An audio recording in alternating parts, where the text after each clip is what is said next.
18h30 sur Aloula et c'est le journal à la une ce soir.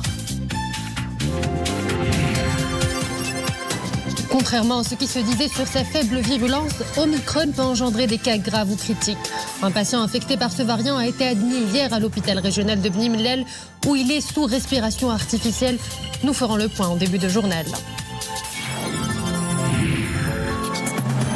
Les indicateurs de la nouvelle situation épidémiologique sont préoccupants et en passe de devenir alarmants. Dans certaines structures hospitalières, les patients en situation critique affluent en nombre. Une nouvelle vague qui commence déjà à peser lourd sur les services de réanimation.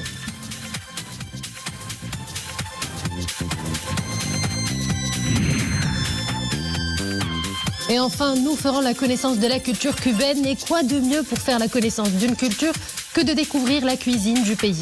Ce soir, nous vous invitons derrière les fourneaux d'une jeune expatriée cubaine qui a choisi Casablanca, ville de cœur.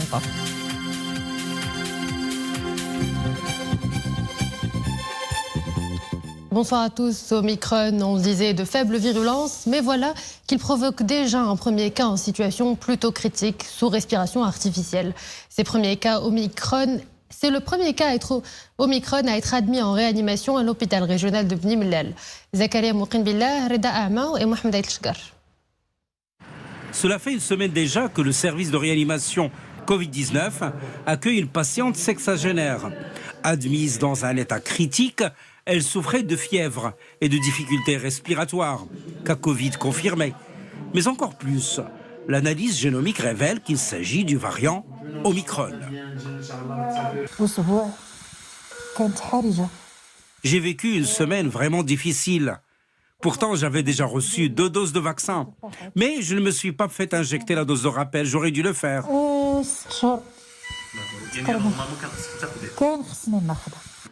Aujourd'hui, cette patiente récupère progressivement.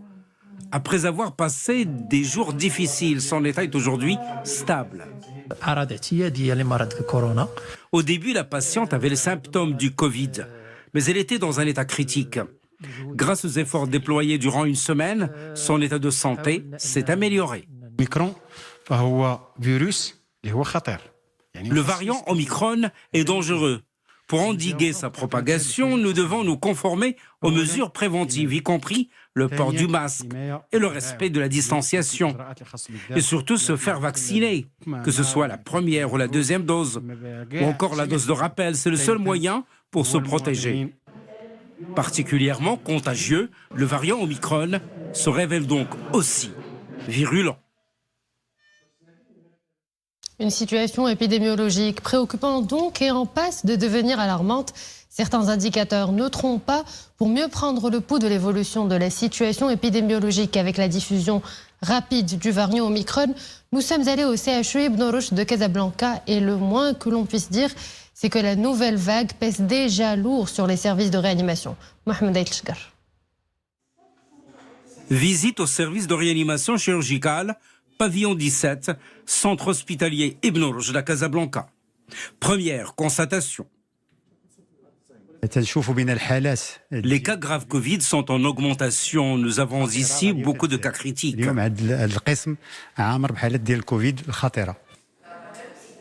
Pourtant, il y a encore 2 semaines, il n'y avait pas le moindre cas Covid dans ce service de réanimation. À présent, c'est carrément le débordement.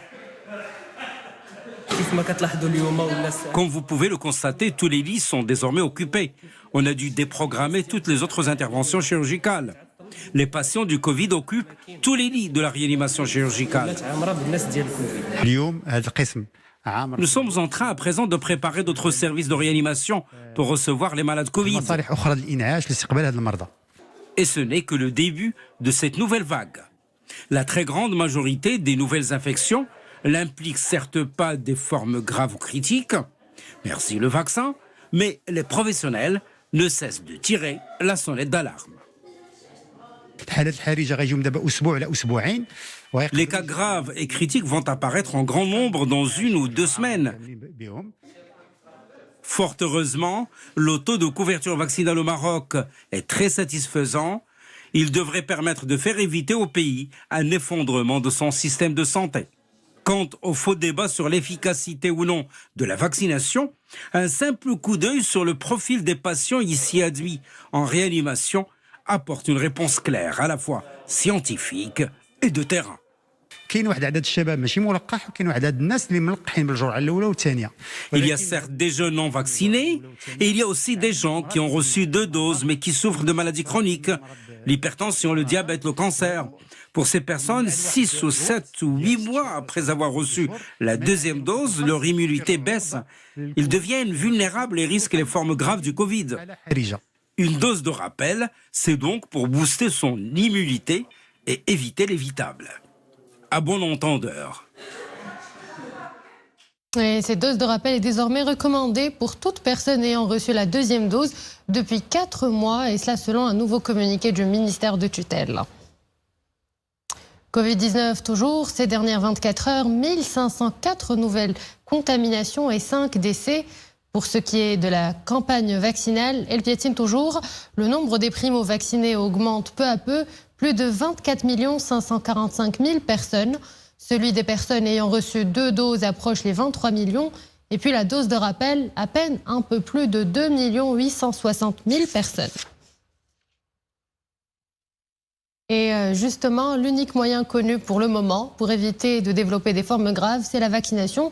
Seul un schéma vaccinal complet nous évite un séjour forcé en réa.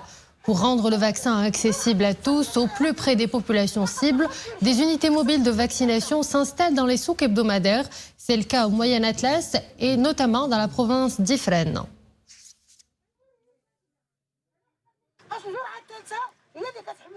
Vaccination, dose de rappel, mais aussi mesures barrières, autant de moyens à conjuguer pour contrer la nouvelle vague. À Casablanca, de nombreuses entreprises optent déjà pour le télétravail, un mode qui a déjà prouvé son efficacité pour éviter les clusters dans les milieux professionnels. C'est un reportage d'Amin Hennaoui, Abdelrahman Ziane et Iman Ablou. En réunion à distance, Mohamed, expert en ressources humaines, et ses collaborateurs planchent sur le plan de formation de 2022. Depuis le déclenchement de la crise du Covid, il y a de cela près de 2 ans, le travail à distance est imposé pour une bonne partie des employés de cette entreprise basée à Casablanca. Une transition vitale pour plus de souplesse dans l'exécution des tâches, pour plus de durabilité.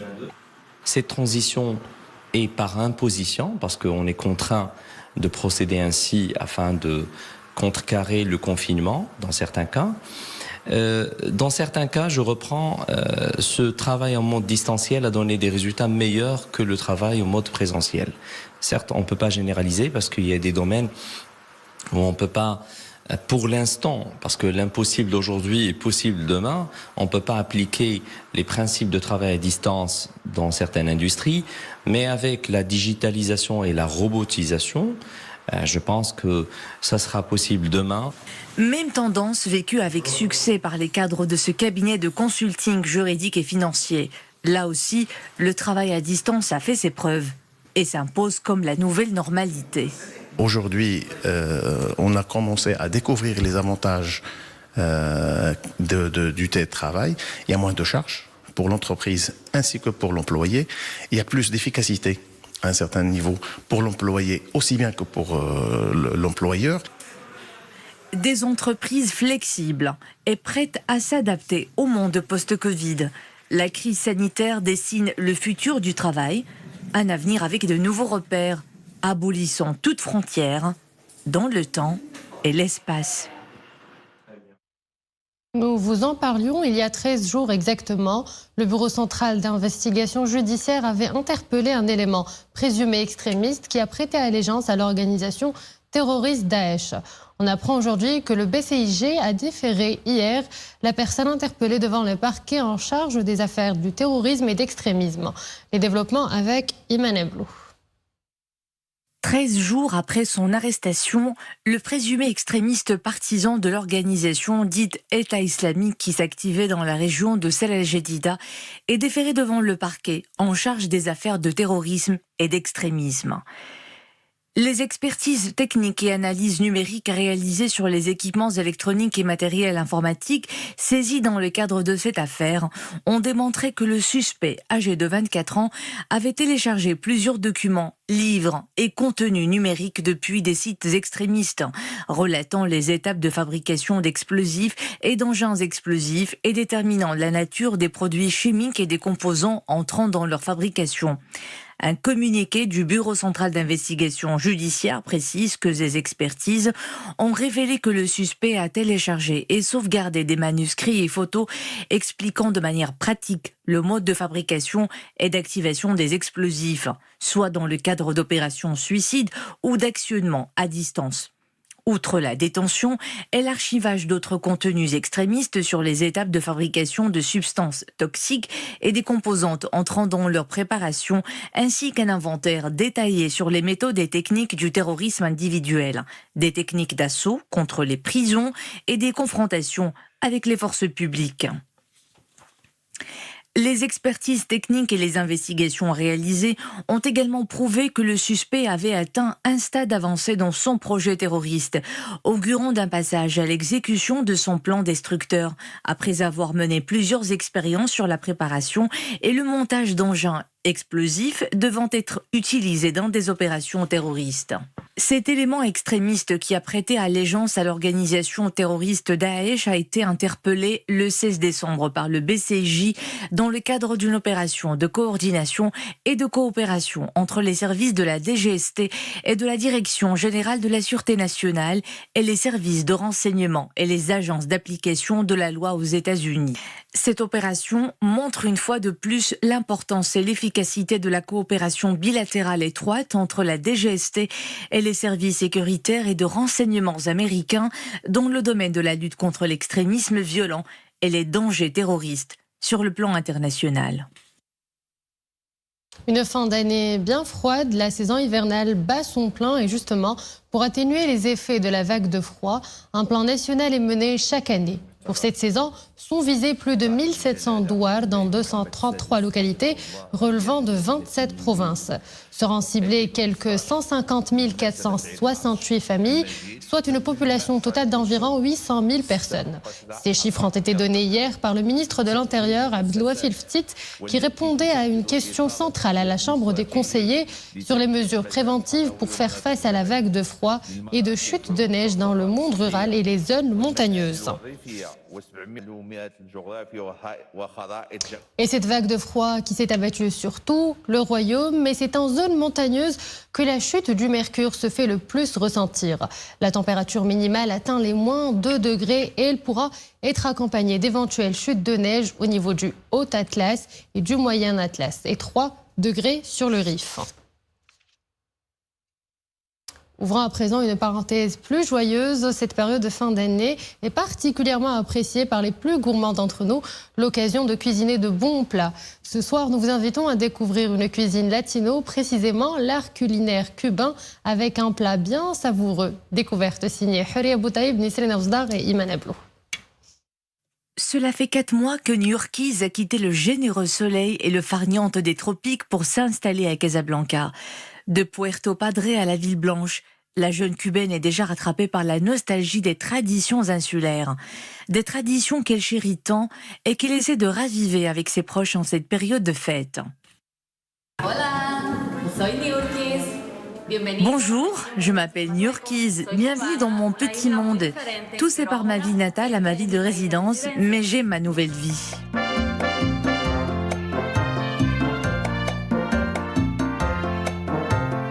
Avec beaucoup d'entrain et la joie de vivre propre latino, la chef des lieux enfile son tablier.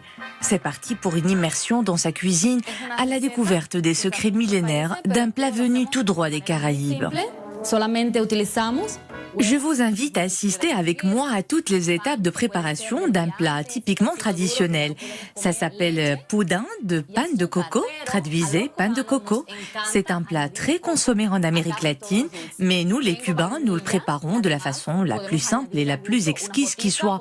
Allez, tendez bien l'oreille.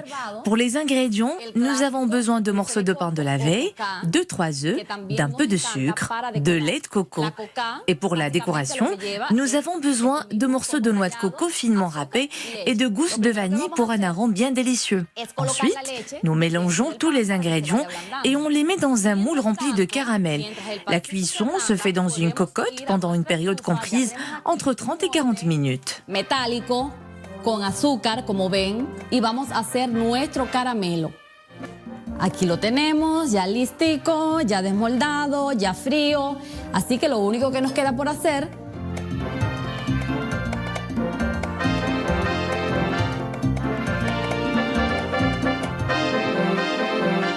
Le pain gâteau est fin prêt. Le temps pour New-Yorkise de savourer un goûter convivial avec ses proches. Ce plat exotique qui donne l'eau à la bouche. Il montre surtout que l'art culinaire est le véritable ambassadeur des peuples, là où leur chemin de vie les mène. Voilà, c'est la fin de cette édition. Merci à vous de l'avoir suivi. Excellente soirée sur Haloula. À demain.